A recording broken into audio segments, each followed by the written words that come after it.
अस्सलामुअलैकुम स्टूडेंट्स। आज हम लोग first year chemistry chapter number 1 के कुछ टॉपिक पढ़ने जा रहे हैं और ये काफ़ी इम्पोर्टेंट टॉपिक है with respect to the paper point of view और समझने के भी हिसाब से। तो मैं हूं सरदानियाल और आज की क्लास स्टार्ट करते हैं हम। तो आज का जो टॉपिक है हमारा वो है व्हाट इज़ स्टेशियोमेट्री। हमें ये पता होना चाहिए कि स्टेशियोमेट्री होती क्या है, फिर हमें पता चलेगा कि इसके जो न्यूमेरिकल्स हैं वो किस तरह के होते हैं। तो आज के टॉपिक में सबसे पहले हम पढ़ेंगे स्टेशियोमेट्री क्या होती है, स्टेशियोमेट्रिक कैलकुलेशंस की टाइप्स क्या क्या होती हैं, और इसके अलावा उसकी एक टाइप जो अब आज हम पढ़ेंगे वो है मास मास रिलेशनशिप। ये क्या होता है और इसका एक न्यूमेरिकल भी हम देखेंगे। तो स्टार्ट करते हैं आज क्लास। सबसे पहले स्टेशियोमेट्री क्या होती है उसकी डेफिनेशन अगर हम देखें तो स्टेशियोमेट्री हमारी एक स्टडी है जिसमें हम रिलेशनशिप देखते हैं between amount of reactant and product, यानी कि हमारी रिएक्टेंट और प्रोडक्ट का क्या रिलेशन है आपस में according to balanced chemical equation. तो इस स्टडी को हम क्या कहते हैं, स्टेशियोमेट्री। अब जो इसकी टाइप्स आती हैं फर्दर, वो क्या टाइप्स हैं इसकी further types of stoichiometric calculation from balanced equations are mass mass relationship, mass volume relationship, volume mass relationship and volume volume relationship। तो ये वो स्टेशियोमेट्रिक कैलकुलेशंस होंगी जिसमें आप रिलेशन देखोगे between reactant and product. Reactant और प्रोडक्ट का आपस में क्या रिलेशन है with respect to the amount. तो आप इस रिलेशन को इन चारों टाइप्स में देखोगे। सबसे पहला जो टाइप है आपके पास वो है मास मास रिलेशनशिप। ये टाइप नाम से ही जाहिर है कि ये इसमें मास और मास का रिलेशनशिप होगा, यानी कि आपको किसी एक रिएक्टेंट का मास या फिर किसी एक प्रोडक्ट का मास आपको गिवन होगा और आपको किसी दूसरी रिएक्टेंट का मास या फिर किसी दूसरे प्रोडक्ट का मास आपको मालूम करना होगा। तो ऐसा जो रिलेशनशिप होगा वो क्या कहलाएगा, मास मास रिलेशनशिप। तो ये रिलेशनशिप बहुत आसान है, इसके कुछ एक प्री डिफाइंड स्टेप्स हैं, आपने उनको फॉलो करना है तो ऑटोमेटिकली आपका जो न्यूमेरिकल है वो खुद ब खुद सॉल्व होता चला जाएगा। तो आज हम सिर्फ मास मास रिलेशनशिप पढ़ेंगे, इस पर फोकस करेंगे, तो इसलिए मैं आज सिर्फ आपको ये मास मास रिलेशनशिप ही बता रहा हूँ। बस नाम से जाहिर है सारे कि इनमें किसके किसके बारे में बात हो रही होगी। जो पहली चीज़ है वो आपको गिवन होगी और दूसरा आपको मालूम करना होगा, यानी कि आपको रिएक्टेंट मास मास रिलेशनशिप में आपको रिएक्टेंट या प्रोडक्ट में से किसी एक का मास आपको गिवन होगा और रिएक्टेंट या प्रोडक्ट में से किसी दूसरे का मास आपको मालूम करना होगा।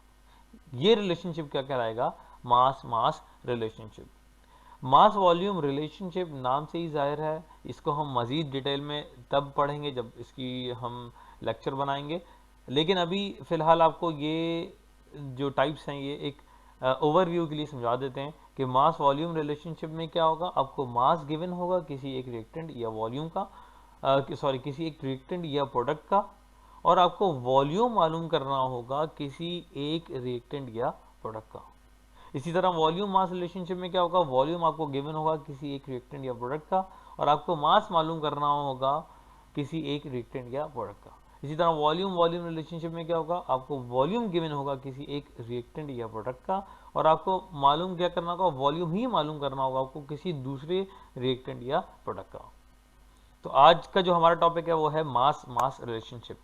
तो मास मास रिलेशनशिप में आपको क्या चीज़ गिवन होगी, आपको मास गिवन होगा किसी एक रिएक्टेंट या प्रोडक्ट का और आपको मालूम ही मास करना होगा किसी दूसरे ये रिएक्टेंट या प्रोडक्ट का जो उसने इक्वेशन सवाल में पूछा। तो मास मास रिलेशनशिप क्या होता है इसको हम पढ़ भी लेते हैं। कह रहे हैं mass mass mass relationship is a relationship in which we determine the unknown mass of reactant और product from a given mass of reactant or product with the help of balanced chemical equation। तो इन numericals के लिए आपके पास condition ही यही है कि आपने जो है वो बैलेंस्ड केमिकल इक्वेशन आपकी होनी चाहिए। पहली तो बात यह है कि आपके पास इन सवालात में बैलेंस्ड केमिकल इक्वेशन आएगी, लेकिन मिस प्रिंटिंग हो सकती है पेपर में, तो इसलिए आप लाजमी एक दफ़ा इक्वेशन को देख लीजिएगा कि बैलेंस्ड है या नहीं। इक्वेशन अगर बैलेंस नहीं है तो फिर आपको इक्वेशन बैलेंस करनी होगी, और अगर इक्वेशन बैलेंस है तो फिर आपको आगे फर्दर सवाल सॉल्व करना होगा अकॉर्डिंग टू द स्टेप्स। तो इसके स्टेप्स क्या हैं? इसके सिंपल से 3 स्टेप्स हैं, आपने उन स्टेप्स को फॉलो करना है। 2 पॉइंट्स हैं ये आपको पता होने चाहिए कि हम मास ए किसको कहेंगे, जो गिवन मास होगा हम उसको कहेंगे मास ऑफ ए, और जो हमें मास नहीं पता या जिसका मास हमें मालूम करना है वो हम कहेंगे मास ऑफ बी। सही है, तो 3 स्टेप है हमारे पास। सबसे पहले मास ऑफ ए यानी कि जो अननोन मास होगा उसको हमने कन्वर्ट करना होगा मोल के अंदर। सही है, सॉरी, जो आपको गिवन मास होगा उसको आपने कन्वर्ट करना होगा मोल के अंदर। तो हमने शुरू में कहा था कि जो गिवन मास होगा वो मास ऑफ ए होगा। सही, तो मास ऑफ ए यानी कि गिवन मास को आपने कन्वर्ट करना है मोल के अंदर, यानी कि मोल ऑफ ए में। उसके बाद जो दूसरा स्टेप है वो क्या है, आपने मोल ऑफ ए को, जो यहाँ से मोल ऑफ ए आए थे आपके पास, उसको उसकी हेल्प से आपने मोल ऑफ बी मालूम करना है according to balanced chemical equation. और जो तीसरा स्टेप है इसका वो क्या है, इसमें कि आपको मोल ऑफ बी को कन्वर्ट करना है मास ऑफ बी में यूजिंग मोल फार्मूला। तो मोल ऑफ बी क्या थे हमारे पास, मोल ऑफ बी ये उस रिएक्टेंट या प्रोडक्ट के मोल थे जो हमें, जिसका हमें मास मालूम करना था। तो इसको आपने इस थर्ड स्टेप में मोल को कन्वर्ट करना है मास में according to mole formula. Start करते हैं सवाल। सबसे पहला जो हमारा सवाल है वो है calculate the mass of CO2 that can be obtained by heating 25 gram of limestone CaCO3। हमें मास मालूम करना है किसका, CO2 का, कार्बन डाइऑक्साइड का, जो हमें हासिल हो रहा होगा किससे, हमने हीट किया लाइमस्टोन को, जो कि जिसका फार्मूला है CaCO3। इसको जो आपने हीट किया 25 ग्राम लाइमस्टोन को, जब आपने हीट किया तो कितना ग्राम आपको CO2 मिल रहा है ये आपने पता करना है। तो स्टार्ट करते हैं सवाल। सबसे पहले आपने डाटा बना लेना है। डाटा आप लाजमी बनाए क्या, उससे आपको आसानी हो जाती है। डाटा में हमें क्या गिवन है, मास ऑफ CO2 हमें नहीं पता, ये हमें मालूम करना है, और मास ऑफ CaCO3 लाइमस्टोन हमें गिवन कर दिया, कितना है 25 ग्राम। सबसे पहला जो स्टेप था वो क्या था हमारे पास स्टेप, कि आपने मोल ऑफ CaCO3 मालूम करना था। स्टेप 1 क्या था हमारे पास, मास ऑफ ए को आपने कन्वर्ट करना था मोल ऑफ ए में। तो हमारे पास जो हमें गिवन है वो हमारा ए कंसिडर करेंगे हम उसको। तो इस इक्वेशन के हिसाब से हमारे पास ये ए है CaCO3, और इसकी तमाम चीज़ें जो हैं वो क्या हो जाएंगी, CO2 की बी। तो इसलिए हमें मास ऑफ ए को हमने पहले स्टेप में कन्वर्ट करना है किसमें, मोल ऑफ ए में। किसके थ्रू, यूजिंग मोल फार्मूला। तो मोल ऑफ CaCO3 हम निकालने जा रहे हैं। कैसे निकालेंगे हम, mole is equals to mass in gram divide by molecular mass. तो मास इन ग्राम आपको कितना गिवन है, 25 gram, divided by molecular mass. Molecular mass किसका, CaCO3 का। तो मॉलिक्यूलर मास मैंने आपको निकाल कर दिखा दिया है यहाँ। वैसे आपको पता होना चाहिए कि मॉलिक्यूलर मास कैसे निकलता है। सिंपल एटॉमिक मासेस को उसके नंबर ऑफ एटम से मल्टीप्लाई करके ऐड कर देते हैं। तो क्या हो रहा है हमारे पास, कैल्शियम का जो एटॉमिक मास है 40, और कितने नंबर ऑफ एटम्स है 1, तो 40 इंटू 1 40 आ जाएगा। कार्बन का एटॉमिक मास होता है 12, कितने नंबर ऑफ एटम्स है यहाँ कार्बन के 1, तो 12 इंटू 1 12 आ जाएगा। और ऑक्सीजन का एटॉमिक मास होता है 16, कितने नंबर ऑफ एटम्स हैं 3, तो 16 इंटू 3 करेंगे हम। जब इन सब को आप सम करोगे तो आंसर क्या आ जाएगा आपका 100 AMU। तो एटॉमिक तो उसका मॉलिक्यूलर मास क्या आ गया आपके पास 100 AMU। तो जब आपने 25 को डिवाइड किया 100 से तो क्या आंसर आ गया 0.25 मोल ऑफ CaCO3। ये CaCO3 के मोल्स आ गए।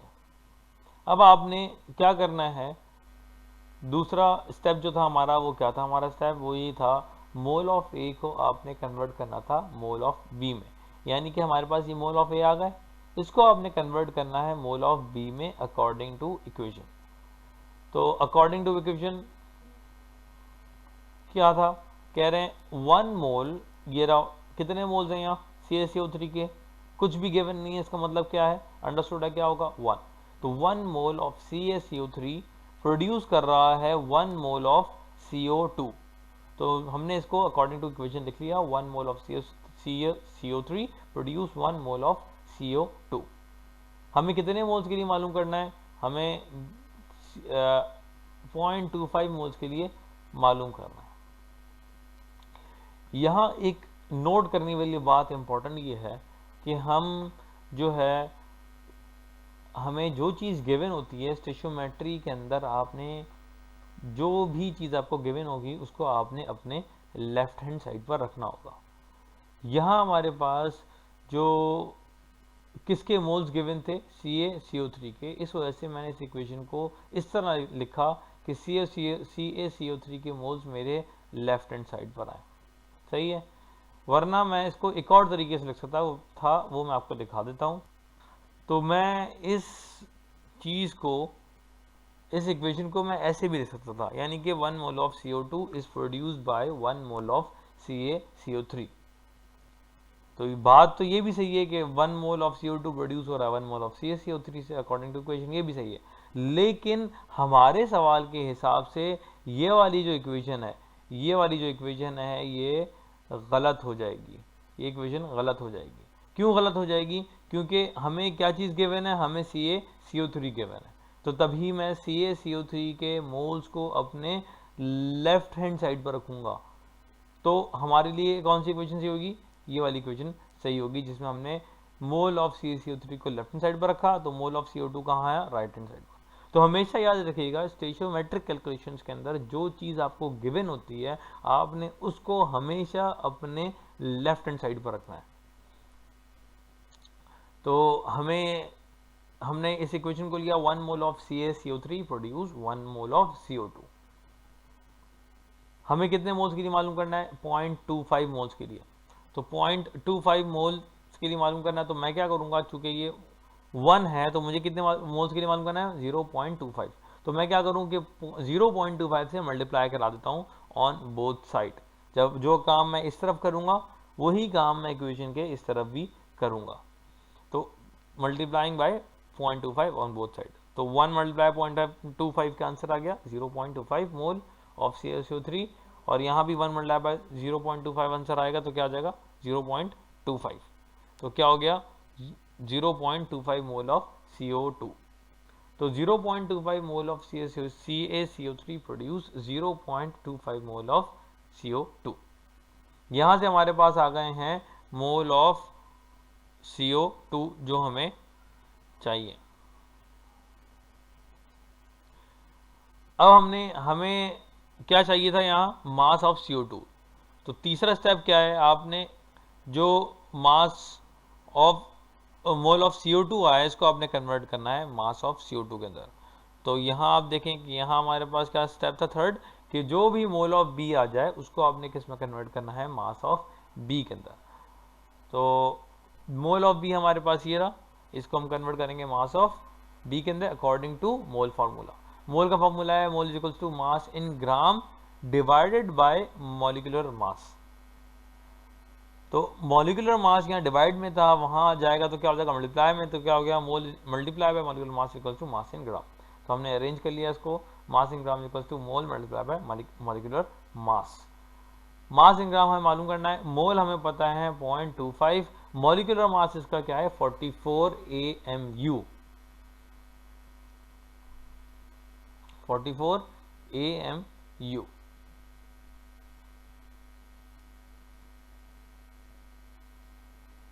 कैसे मालूम हुआ, हमें पता है कार्बन का जो एटॉमिक मास है वो क्या है 12, और ऑक्सीजन का जो एटॉमिक मास है वो है 16।